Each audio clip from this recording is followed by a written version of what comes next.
Hello all my student, मैं आपका अपने यूट्यूब चैनल जिस विद्यापीठ पर हार्दिक स्वागत करता हूं। आई थिंक आप सभी अच्छे होंगे और आपकी स्टडी बहुत अच्छी चल रही होगी। माय डियर स्टूडेंट, देखिए आप लोगों ने इंडियन ज्योग्राफी में भारतीय मैदान को शुरू किया था और उस पर मैंने आपको एक वीडियो प्रोवाइड करा दिया था, ठीक है ना। एक उसी कड़ी में अंतिम आपका अगला वीडियो होगा, ठीक है ना। और जो अपने लोग लैटिट्यूडनल क्लासिफिकेशन पढ़ रहे थे मैदान का, आज इस वीडियो में ये वो टॉपिक आपका कंप्लीट हो जाएगा। ओके, चलिए देखिए, मैंने आपको जो अनुप्रस्थ मैदान थे उसके टाइप्स में भावर का मैदान, तराई का मैदान और बांगर का मैदान और खादर मैदान ये सब बताए थे। इसमें अपने लोगों ने भावर के मैदान को कवर कर लिया था। आज अपने लोग तराई का मैदान को पढ़ते हैं, ठीक है। देखिए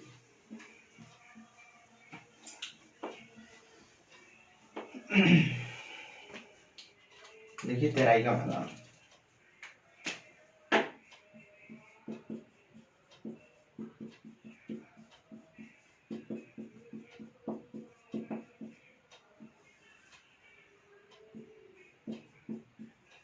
तराई का मैदान।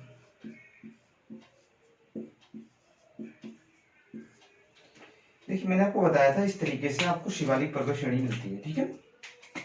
इस तरीके से आपको क्या मिलती है, आपको शिवालिक पर्वत श्रेणी मिलती है, ठीक है ना।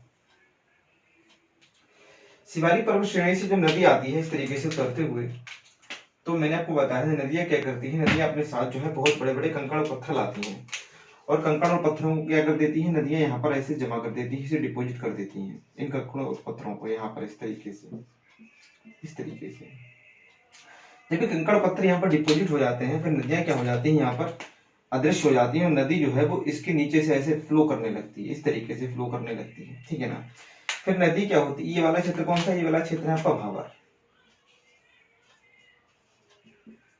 ये भावर वाला क्षेत्र है। फिर नदी जब यहाँ पर आती है तो नदी यहाँ पर फिर ऐसा लगता है कि नदी जो है धरती चीर कर आ रही है, क्योंकि बड़े बड़े पत्थरों से अचानक नदी प्रकट होती है। ये बड़ा ही अनोखा दृश्य होता है देखने में। फिर नदी क्या करती है, यहाँ पर आती है। ये वाला क्षेत्र है, इसी को बोलते हैं तराई का क्षेत्र। जो भावर के बाद आपको क्षेत्र मिलेगा ये वाला, इसी को बोलेंगे तराई का क्षेत्र, ठीक है ना। देखो तराई अगर तराई शब्द की आप बात करें, तराई शब्द की उत्पत्ति हुई है तर शब्द से। इससे तर का मतलब होता है वेट, और इसको क्या कह सकते हैं आप, इसको कह सकते हैं आर्द्र। क्या कह सकते हैं आप, इसको आर्द्र कह सकते हैं, ठीक है ना। अब देखो यहाँ से जो नदी निकली है, नदी का वेग बहुत है, ठीक है ना। नदी का वेग ठीक ठाक है, लेकिन यहाँ पर दिक्कत ये है कि नदी जो है अब वो बहुत ही ज्यादा तितर बितर तरीके से बह रही है। नदी का एक मार्ग होता है, ठीक है ना, एक जो उसका कंडीशनल मार्ग होता है, नदी उस मार्ग में ना बहते हुए, ठीक है ना, नदी बहुत तितर बितर तरीके से बहती है। तो ये क्षेत्र जो है काफी ज्यादा वेट हो जाता है, काफी ज्यादा आर्द्र हो जाता है, इसीलिए इसको तराई का मैदान कहते हैं, ठीक है ना। क्योंकि यहाँ पर पानी जो है वो चारों तरफ फैल जाता है आके नदी का। देखिए किस तरीके से, मान लीजिए कि आप जो है एक बड़ा सा गड्ढा करें यहाँ पर, इस तरीके से आपने ये गड्ढा किया और आप एक बहुत मोटी, ये गड्ढा जो है बहुत गहरा नहीं है, ठीक है ना, और बहुत मोटे पाइप से आपने पानी बहा रहे हैं एक चैनल के माध्यम से, इस तरीके से, ठीक है ना। अब जब आप बहुत मोटी धार से पानी बहा रहे हैं तो पानी का वेग तो ज्यादा है, बहुत ज्यादा पानी फ्लो हो रहा है। तो ये गड्ढा जब उथला होगा तो क्या होगा, एक टाइम ऐसा आ जाएगा कि पानी जो है वो इस गड्ढे के बाहर इस तरीके से बहने लगेगा, इस चैनल के बाहर, इस गड्ढे के बाहर इस तरीके से पानी बहने लगेगा, ठीक है ना। पानी बहेगा कि नहीं बहेगा बताइए, ठीक है ना। जब ये पानी बहेगा तो ये पूरा आसपास का एरिया कैसा हो जाएगा, पूरा आसपास का एरिया हो जाएगा वेट, आर्द्र हो जाएगा। फिर पानी रिस रिस कर भी मिट्टी तक पहुंच जाएगा, तो यहाँ पर कैसी हो जाएगी, काफी मार्शी एरिया हो जाएगा, फिर दलदली एरिया हो जाएगा, ठीक है ना। इसीलिए इसको बोलते हैं तराई का मैदान, क्योंकि तराई शब्द की उत्पत्ति हुई है तर शब्द से, और तर का मतलब होता है वेट, यानी कि आर्द्र वाला क्षेत्र, जो नम युक्त क्षेत्र हो, ठीक है ना। इसीलिए इसको तराई का मैदान कहा जाता है। अब आप एक बात बताइए, तराई का मैदान जब ये इतना ज्यादा वेट वाला एरिया है, इतना ज्यादा आर्द्र वाला एरिया है, तो यहाँ पर क्या होगा, ये एग्रीकल्चर के लिए बहुत ज्यादा इंपॉर्टेंट होगा। और सबसे अच्छी बात कि यहाँ पर प्लांटेशन यानी वन जो है उनका डेवलपमेंट, उनका विकास बहुत अच्छे से होगा, क्योंकि सारी क्लाइमेटिक कंडीशन जो है वो यहाँ पर पेड़ पौधों को मिल रही हैं, तो यहाँ पर वन बहुत ज्यादा पाए जाएंगे। तो बिल्कुल यहाँ पर वन बहुत ज्यादा पाए जाते थे एक जमाने में, ये तराई वाले रीजन में बहुत ही घने वन पाए जाते थे। लेकिन क्या हुआ, मनुष्य की जैसी जैसी पॉपुलेशन इस धरती पर बढ़ी, लोगों की आवश्यकताएं बढ़ी, लोगों के लिए खेती की जरूरत बढ़ी, आवश्यकता बढ़ी, तो लोगों ने क्या कर दिया, वनों को काटना शुरू कर दिया। इस तराई वाले क्षेत्र में निर्वनीकरण हुआ, डिफॉरेस्टेशन हुआ।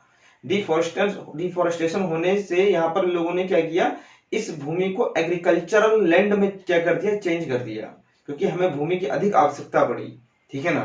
तो इस तराई वाले क्षेत्र में जो है बहुत ज्यादा लोगों ने भूमि में तब्दील कर दी इस वन वाले क्षेत्र को। लेकिन आपको कुछ क्षेत्र जो है वो ऐसे भी दिखते हैं जहां पर आज भी बहुत घने वन है, जैसे कि आप लखीमपुर खीरी में आ जाइए, ठीक है ना, आपको दुधवा नेशनल पार्क मिलेगा। तो वो पूरा एक वन वाला एरिया है पूरा, ठीक है ना, जो नेशनल पार्क है। तो वो सारे जो जो आपके पश्चिमी उत्तर प्रदेश में जो इलाके हैं वो सारे तराई रीजन में ही आते हैं आपके, ठीक है। देखिए अब मैं इसको मैप में भी आपको समझा दूं। देखो तराई का रीजन आपको कहां पर मिलेगा, देखिए मैप में भाबर का मैदान जहां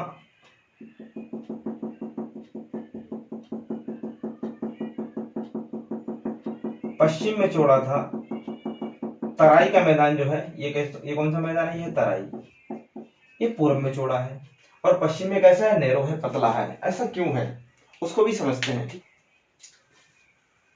देखिए तराई के मैदान में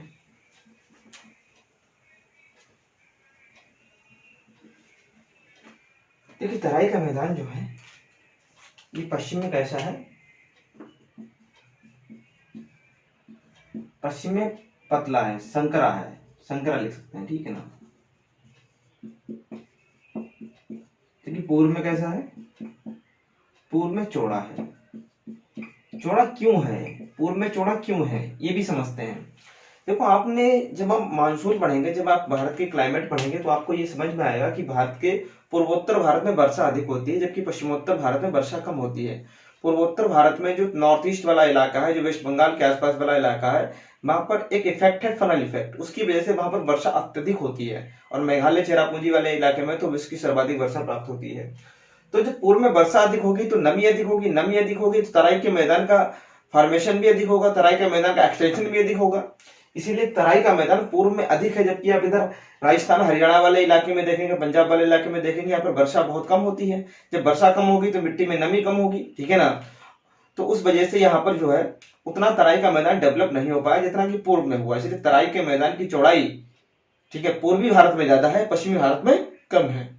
यहां से इस टाइप से आपसे क्वेश्चन पूछे जा सकते हैं जो बहुत ही कॉन्सेप्चुअल क्वेश्चन होते हैं, ठीक है ना। अब आप तराई डालिए, हाइलाइटिंग तराई का मैदान, मैं इसको लिखा देता हूं अच्छे से। देखिए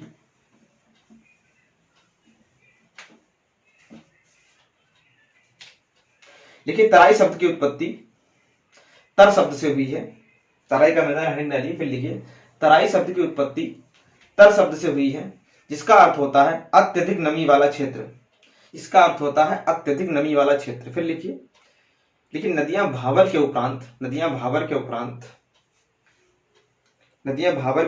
अपने द्वारा लाए गए अपसादों, नदियां भाबर के उपरांत अपने द्वारा लाए गए सैंड, सिल्ट और clay, sand, silt and clay, ठीक है ना।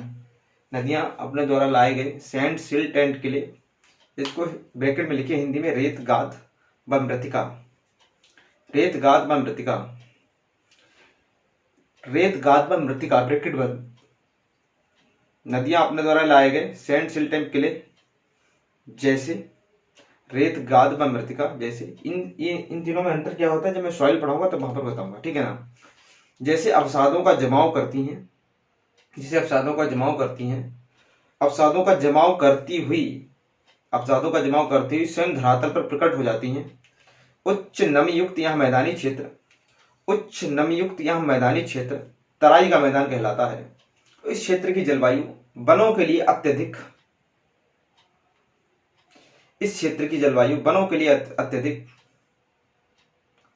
सुगमता वाली है, इसलिए यहां पर अत्यधिक वन पाए जाते हैं। लेकिन आर्थिक महत्व के कारण इन वनों का अत्यधिक निर्वनीकरण इन वनों का अत्यधिक निर्वनीकरण यानी कि डिफॉरेस्टेशन, इन वनों का अत्यधिक निर्वनीकरण, डिफॉरेस्टेशन, इन वनों का अत्यधिक निर्वनीकरण यानी कि डिफॉरेस्टेशन किया गया है, जिससे यह क्षेत्र पारिस्थितिकी की दृष्टि से अत्यधिक संकटग्रस्त हो गया है। अब नई लाइन से लिखिए, तराई का मैदान पश्चिम में संकरा जबकि पूर्व में चौड़ा है, तराई का मैदान पश्चिम में संकरा जबकि पूर्व में चौड़ा है, क्योंकि पूर्वी भारत में अत्यधिक वर्षा के कारण यह नमीयुक्त मृदा का विकास अधिक हुआ है, ठीक है। ये आपका तराई का मैदान मैंने कंप्लीट करा दिया। इससे बाहर आपको कुछ भी नहीं आएगा। अगर आप इसको कायदे से, बहुत अच्छे से, फुल कंसंट्रेशन से, पूरी शिद्दत से पढ़ रहे हैं तो ये आपका अच्छे से कवर हो जाएगा। और कभी आपसे मेंस में भी क्वेश्चन यहाँ से पूछा गया तो आप इनको अच्छे से डिस्क्राइब भी कर पाएंगे, ठीक है ना। मैं आपको लिखा इसलिए देता हूँ कि चीजें सुनने के बाद हम 1 दिन 2 दिन 3 दिन के बाद हमारे माइंड से स्लिप हो जाती हैं, ठीक है ना। तो आपके नोट्स में जब थोड़ी सी चीजें लिखी रहेंगी, फिगर बने रहेंगे, तो आपको इस स्टोरी को फिर से समझने में ज्यादा टाइम नहीं लगेगा और आपके पास एक प्रॉपर वे में नोट्स जब जा रहा है। ये मैं नोट्स आपका ऐसे बनवा रहा हूँ जैसे मैं ऑफलाइन बेसिस में बनवाता था, ठीक है ना। क्योंकि मेरा ये सिद्धांत है कि आपको वैसे ही पढ़ना चाहिए जो पढ़ाई की परंपरागत व्यवस्था है, ठीक है ना। केवल सुनने से चीजें कुछ समय तक याद होती हैं। आपके पास कुछ ऐसा नोट्स होना चाहिए जो जिससे आप पढ़कर चीजों को समझ पाए, ठीक है ना। अब जब आप चीजें ये समझ लें तो आप इस नोट्स को कितना भी ज्यादा शॉर्ट कर लें, ठीक है ना, वो आप पे डिपेंड करेगा, ठीक है। देखिए अपने लोग क्या करते हैं, अब बांगर और घाघर को भी पढ़ लेते हैं साथ में, ठीक है ना। तो आपका ये टॉपिक फिनिश हो जाएगा। फिर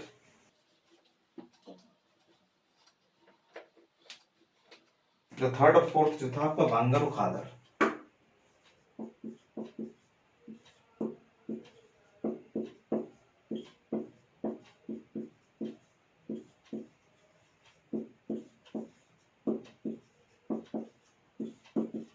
बांगर और खादर का मैदान देखिए इस तरीके से।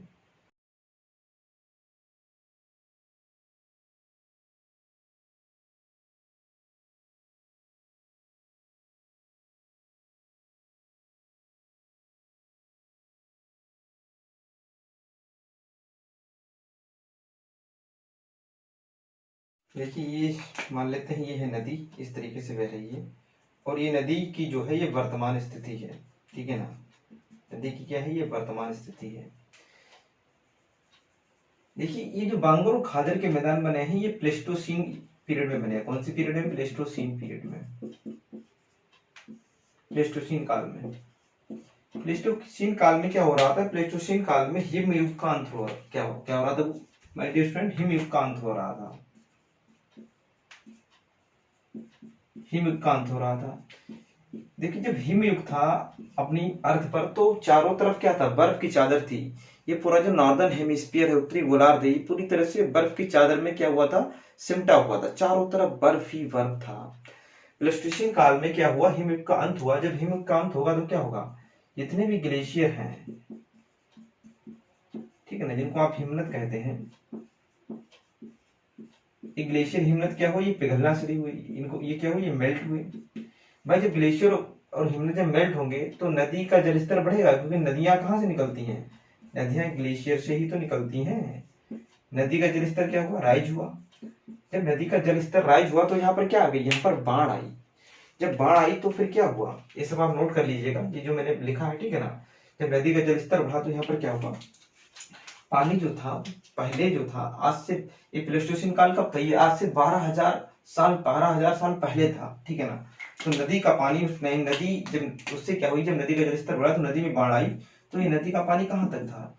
ये नदी का पानी आज से 12,000 साल पहले यहाँ तक था, ठीक है ना। इसको आप लिख लीजिएगा, मैं इसको रफ कर रहा हूँ, ठीक है ना। देखिए इस तरीके से देखिए, ये नदी का पानी कहाँ तक था? ये नदी का पानी आपका ये यहाँ से यहाँ तक इस तरीके से फैला हुआ था, इस तरीके से था, ठीक है ना। अब जब क्या हुआ, ठीक है ना, ग्लेशियर का पिघलना बंद हो गया। ग्लेशियर जो जितनी तेजी से पिघल रहे थे उतनी तेजी से नहीं पिघले, और जो नदी का जलस्तर बढ़ा हुआ जलस्तर था, नदी का सारा पानी धीरे धीरे कहाँ पहुंच गया? समुद्र में पहुंच गया। तो नदी क्या हुई? नदी अपनी सामान्य स्थिति में लौट आई। जब नदी अपनी सामान्य स्थिति में लौटेगी तो ये पानी क्या हो जाएगा? पानी सिमट कर पानी सब नीचे आ जाएगा। ठीक है ना, क्योंकि जब नदी की बाढ़ खत्म होगी तो भाई नदी का जो नदी का जो बेसिन है, नदी तो अपने बेसिन में ही बहेगी, जो नदी का अपवाह क्षेत्र है। लेकिन नदी तो अपने मार्ग में बहने लगी, लेकिन नदी में से जो बाढ़ आई थी और नदी के बाढ़ के द्वारा बहुत सारे अवसाद क्या हो गए, यहाँ पर जमा हो गए इस तरीके से, ठीक है ना। अवसाद मैंने आपको बताया था नदी के द्वारा लाए गए जो सिल्ट है, सैंड है, क्ले है, छोटे छोटे कंकड़ पत्थर होते हैं, ये सारे अवसाद यहाँ दोनों किनारों पर इस तरीके से जमा हो गए, ठीक है ना। ये क्या हो गए, किनारों पर इस तरीके से जमा हो गए ऐसे, ठीक है ना। ये क्या हो गया, अवसादों का यहाँ पर जमा हो गया, ठीक है ना। ये कैसे अवसाद है, जलोढ़ अवसाद है। कैसे अवसाद है, जलोढ़ अवसाद है। नदी के द्वारा जब भी अवसाद सेडिमेंट डिपोजिट किए जाएंगे हमेशा वो कैसे होंगे, वो जलोढ़ अवसाद होंगे, ठीक है ना। अब देखो ये जलोढ़ अवसाद यहाँ पर ये जमा हो गए, नदी तो अपनी सामान्य स्थिति में लौट गई, ठीक है ना। अब फिर क्या हुआ, ये 12,000 साल तक ये मैदान जो बन गए, ये जलोढ़ अवसाद यहाँ पर जमा हो गए। फिर क्या हुआ, यहाँ पर भाई वर्षा भी तो हुई, यहाँ पर वर्षा भी हुई इस तरीके से, ठीक है ना। बादलों से वर्षा भी हुई, यहाँ पर सूर्य की किरणें भी पड़ी, ठीक है ना। तो यहाँ पर क्या हुआ, बारिश होने से, सूर्य की किरणें पड़ने से, टेम्परेचर बढ़ने से, घटने से, यहाँ पर क्या हुआ, यहाँ पर इसके जो सारे खनिज थे, इन मैदानों के जो सारे खनिज थे, वो खनिज क्या हो गए, वो खनिज सारे बह गए, खनिज सारे बह गए। जब खनिज बह गए तो क्या हुआ, ये जो मैदान होंगे क्या वो एग्रीकल्चर के लिए अच्छे होंगे, एग्रीकल्चर के लिए तो ये मैदान फिर अच्छे नहीं रह जाएंगे। देखो इन मैदानों को क्या बोला जाता है, इन मैदानों को बोला जाता है पुराने जलोढ़ मैदान। क्या बोला जाता है, पुराने जलोढ़ मैदान, ठीक है ना। इन्हीं को क्या बोलते हैं, इन्हीं को बोलते हैं बांगर, इन्हीं को बांगर भी बोला जाता है। क्या बोला जाता है, बांगर बोला जाता है। अब देखो मैंने क्या बताया, यहाँ पर सारे खनिज धीरे धीरे कर बह गए। जब खनिज बह गए तो यहाँ पर क्या एग्रीकल्चर पॉसिबल होगा। ये सारे मैदान आपको कहाँ मिलेंगे, ये सारे मैदान जो थे ये पंजाब हरियाणा वाला जो एरिया था, ये मैदान वहां पर निर्मित हुए थे, ठीक है ना। पंजाब हरियाणा व पश्चिमी उत्तर प्रदेश, यहाँ पर इन मैदानों का निर्माण हुआ। तो क्या पंजाब हरियाणा और पश्चिमी उत्तर प्रदेश यहाँ पर खेती नहीं हुई फिर भाई, जब एग्रीकल्चर, क्या यहाँ पर एग्रीकल्चर नहीं किया गया होगा उस टाइम। तो एग्रीकल्चर तो हमने किया, उसके लिए हमने क्या किया, उसके लिए हमने यहाँ पर की सिंचाई, क्या की हमने, उसके लिए हमने यहाँ पर सिंचाई की, क्या की, सिंचाई की, ठीक है ना। कि भाई खेती तो करनी है, खेती हम नहीं करेंगे तो काम कैसे चलेगा। अब देखो जब यहाँ पर सिंचाई की, अत्यधिक सिंचाई होने से यहाँ पर क्या हुआ, यहाँ पर एक नए प्रकार की मिट्टी बनी, यहाँ पर एक नए प्रकार के मैदान बने, ठीक है ना, ठीक है ना। अब उसको भी समझते हैं किस प्रकार से, देखो। और देखो आपको पता है कि नदी के द्वारा बहुत सारे खनिज भी साथ साथ बहते हैं, कि नदी जो है चट्टानों पर्वतों से निकलकर बहती है, और सारे खनिज कहाँ पाए जाते हैं, चट्टानों में ही पाए जाते हैं। तो नदी के साथ बहुत सारा साल्ट, बहुत सारा नमक भी बहकर आता है, और जो कोस्टल एरिया होते हैं वहां पर धीरे धीरे जमा हो जाता है। नदी का पानी कहाँ पहुंचता है, समुद्र पहुंचता है। समुद्र के किनारों पर क्या मिलता है, आपको नमक मिलता है। जो नदियों के किनारे के आसपास क्षेत्र होते हैं वहां पर भी बहुत सारा नमक मिलता है, ठीक है ना। तो देखो क्या होता है, यहाँ पर समझा देता हूँ।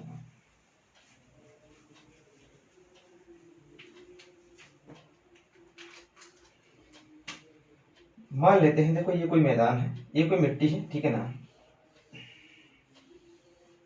अब मिट्टी में यहाँ पर क्या होता है, जब इस मिट्टी में इरिगेशन किया जाता है, इरिगेशन होने से क्या होता है, यहाँ पर इस तरीके से पानी जो है वो नीचे तक पहुंचता है, ठीक है ना। ये सॉइल है आपकी, ठीक है ना, पानी ऐसे नीचे तक पहुंचता है। और पानी जो है, पानी एक सिद्धांत पर काम करता है, इसको बोलते हैं केशिका क्रिया का सिद्धांत, ठीक है ना, जिसको कैपिलरी एक्शन बोलते हैं, ठीक है ना। आपने देखा होगा जब भी आपकी मेज पर, फर्श पर पानी गिर जाता है तो आपने देखा होगा, अगर आप अखबार रख देते हैं, ठीक है ना, अखबार तो आप रखते हैं लेकिन कुछ टाइम के बाद पानी जो है वो अखबार के ऊपर आ जाता है, क्योंकि पानी क्या करता है, केशिका क्रिया के द्वारा जो अखबार में छिद्र होते हैं, जो बहुत ही महीन से छिद्र होते हैं, उन छिद्रों के माध्यम से पानी ऊपर आ जाता है। अगर आप सोख्ता रख देते हैं तो सोख्ता में पानी सोखने की भी क्षमता नहीं होती है। सोख्ता में बहुत सारे छिद्र होते हैं, बहुत छोटे छोटे, उन छिद्रों के माध्यम से पानी चढ़ जाता है ऊपर, और सोख्ता उन पानी को सोख लेता है और जमीन का पानी गायब हो जाता है। तो पानी क्या करता है, केशिका क्रिया को फॉलो करता है। तो यहाँ पर क्या होता है, यहाँ पर एक तो ये सॉइल है, नदी के द्वारा जलोढ़ मिट्टी है ये, ठीक है ना, इसमें भी नमक की मात्रा है, और पानी क्या कर रहा है, पानी नीचे से भी क्या कर रहा है, नमक को खींचकर ऊपर ला रहा है। तो यहाँ पर इरिगेशन की वजह से भी क्या हो रहा है, इरिगेशन की वजह से यहाँ पर मिट्टी की फर्टिलिटी घट रही है, और केशिका क्रिया के द्वारा भी यहाँ पर क्या हो रहा है, यहाँ पर नमक जो है वो बहुत ज्यादा, साल्ट की मात्रा बढ़ती चली जा रही है।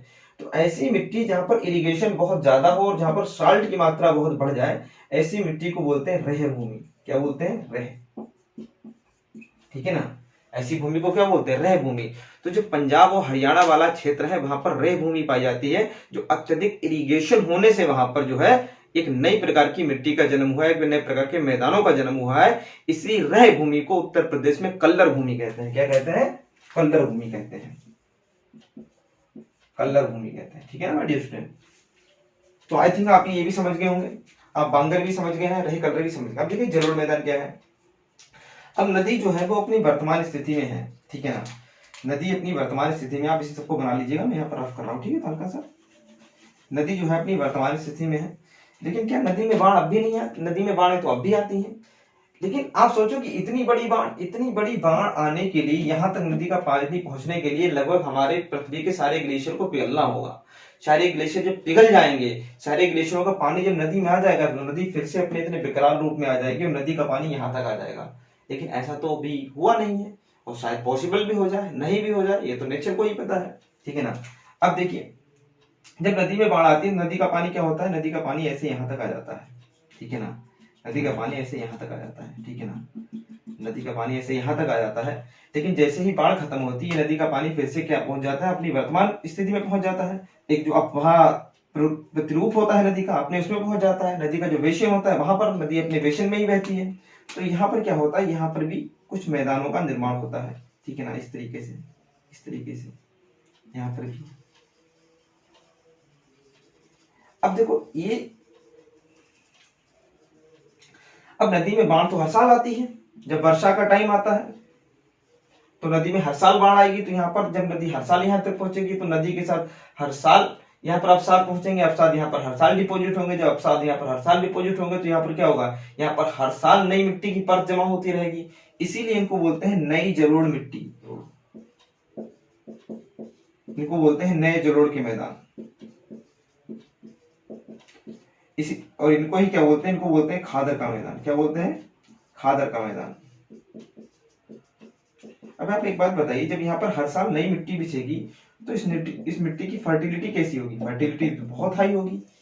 फर्टिलिटी जब हाई होगी, तो यहाँ पर एग्रीकल्चर भी कैसा होगा, एग्रीकल्चर भी बहुत ज्यादा हाई होगा, ठीक है ना। तो खादर वाले मैदान में क्या है, एग्रीकल्चर बहुत ज्यादा हाई है, ठीक है ना, क्योंकि यहाँ की मिट्टी की फर्टिलिटी रेट ज्यादा है। फर्टिलिटी रेट इसलिए ज्यादा है कि नदी हर साल बाढ़ आती है, नदी में हर साल बाढ़ आने से नदी का जलस्तर बढ़ता है। नदी क्या करती है, अपने साथ हर साल वहां पर जाकर नई मिट्टी को बिछा देती है, और जब नई मिट्टी बिछेगी तो उसमें खनिज की मात्रा बहुत ज्यादा होगी, क्योंकि नदियां क्या करती हैं, अपने साथ बहुत सारे खनिजों को चट्टानों से, पर्वतों से बहाकर लाती हैं, और उनको जो है लाकर जमा कर देती हैं। कहाँ जमा करती हैं, इन नए जलोढ़ मैदानों में जमा कर देती हैं।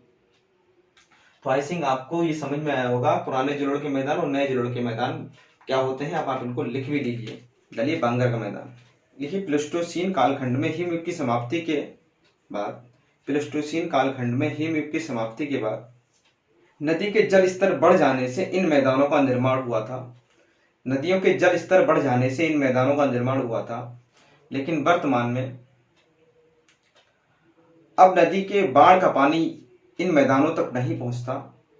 लेकिन वर्तमान में अब नदी के बाढ़ का पानी इन मैदानों तक नहीं पहुंचता, इसलिए यहाँ पर नई जलोढ़ मिट्टी का जमाव नहीं होता है। इसलिए यहाँ पर निरंतर नई जलोढ़ मिट्टी का जमाव नहीं होता है। तभी इनको पुराने जलोढ़ के मैदान या बांगर के मैदान कहते हैं। तभी इनको पुराने जलोढ़ के मैदान या बांगर के मैदान कहते हैं। यह कृषि के लिए अत्यधिक उपजाऊ क्षेत्र नहीं है। यह कृषि के लिए अत्यधिक उपजाऊ क्षेत्र नहीं है। फिर नई लाइन लिखिए, इस बांगर के मैदान में अत्यधिक सिंचाई होने से, इस बांगर के मैदान में अत्यधिक सिंचाई होने से यहाँ पर रेह एवं कल्लर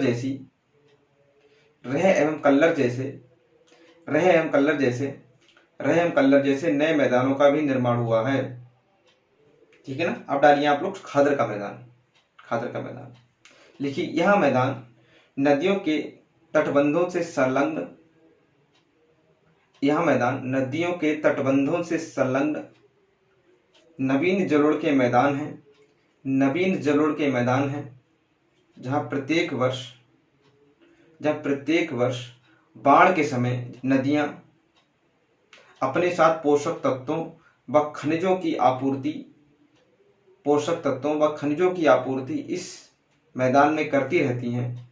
इसलिए यहाँ अत्यधिक उपजाऊ मैदान है और इन मैदानों की उर्वरा शक्ति भी अत्यधिक है। इसलिए यहाँ पर त्रिफसलीय कृषि ब्रैकेट में लिखिए खरीफ, रबी एवं जायद। इसलिए यहाँ पर त्रिफसलीय कृषि खरीफ, रबी एवं जायद ब्रैकेट बंद की जाती है। तो माय डियर स्टूडेंट, मैंने आपको जो उत्तर भारत के मैदान का जो एक हिस्सा था वो मैंने आपको समझा दिया, जो अपने लोगों ने पढ़ा था अनुप्रस्थ लैटिट्यूडनल, ठीक है ना, प्लेन्स। उसमें अपने लोगों ने भाबर, तराई, बांगर और खादर, इन 4 टाइप के मैदानों के बारे में चर्चा करनी थी अपने लोगों को। आप लोगों ने इन चारों मैदानों के टाइप्स पर चर्चा की और उनको अच्छे से समझा। पहले मैंने आपको समझाया, उसके फिगर से भी समझाने की कोशिश की, फिर मैंने आपको बाकायदा उसमें थ्योरी भी ऐड करा दी ताकि आप नोट्स फिगर को समझकर थ्योरी को पढ़कर आसानी से समझ पाएं, ठीक है ना। बाकी अगर आपको कोई प्रॉब्लम आती है तो आप वीडियो को दोबारा भी देख सकते हैं, ठीक है। और अच्छे से पढ़ाई कीजिए। मैं आपको ज्योग्राफी बहुत ही अच्छे से, ठीक है ना, बहुत ही सारगर्भित तरीके से पूरी मेहनत के साथ, शिद्दत के साथ आपको कवर कराने की कोशिश कर रहा हूँ। आप लोग भी उतनी मेहनत और शिद्दत के साथ इसको कवर कीजिए, ठीक है। बाकी अगर आपका कोई सुझाव हो, ठीक है ना, कोई चीज़ समझ में ना आ रही है तो आप कमेंट सेक्शन में मुझे बताएं, ठीक है ना। बाकी वीडियो को लाइक करें और शेयर करें, ठीक है ना। मिलते हैं आपसे नेक्स्ट वीडियो में, तब तक अपना ख्याल रखिए, अच्छे से पढ़ाई कीजिए। Okay, take care, bye.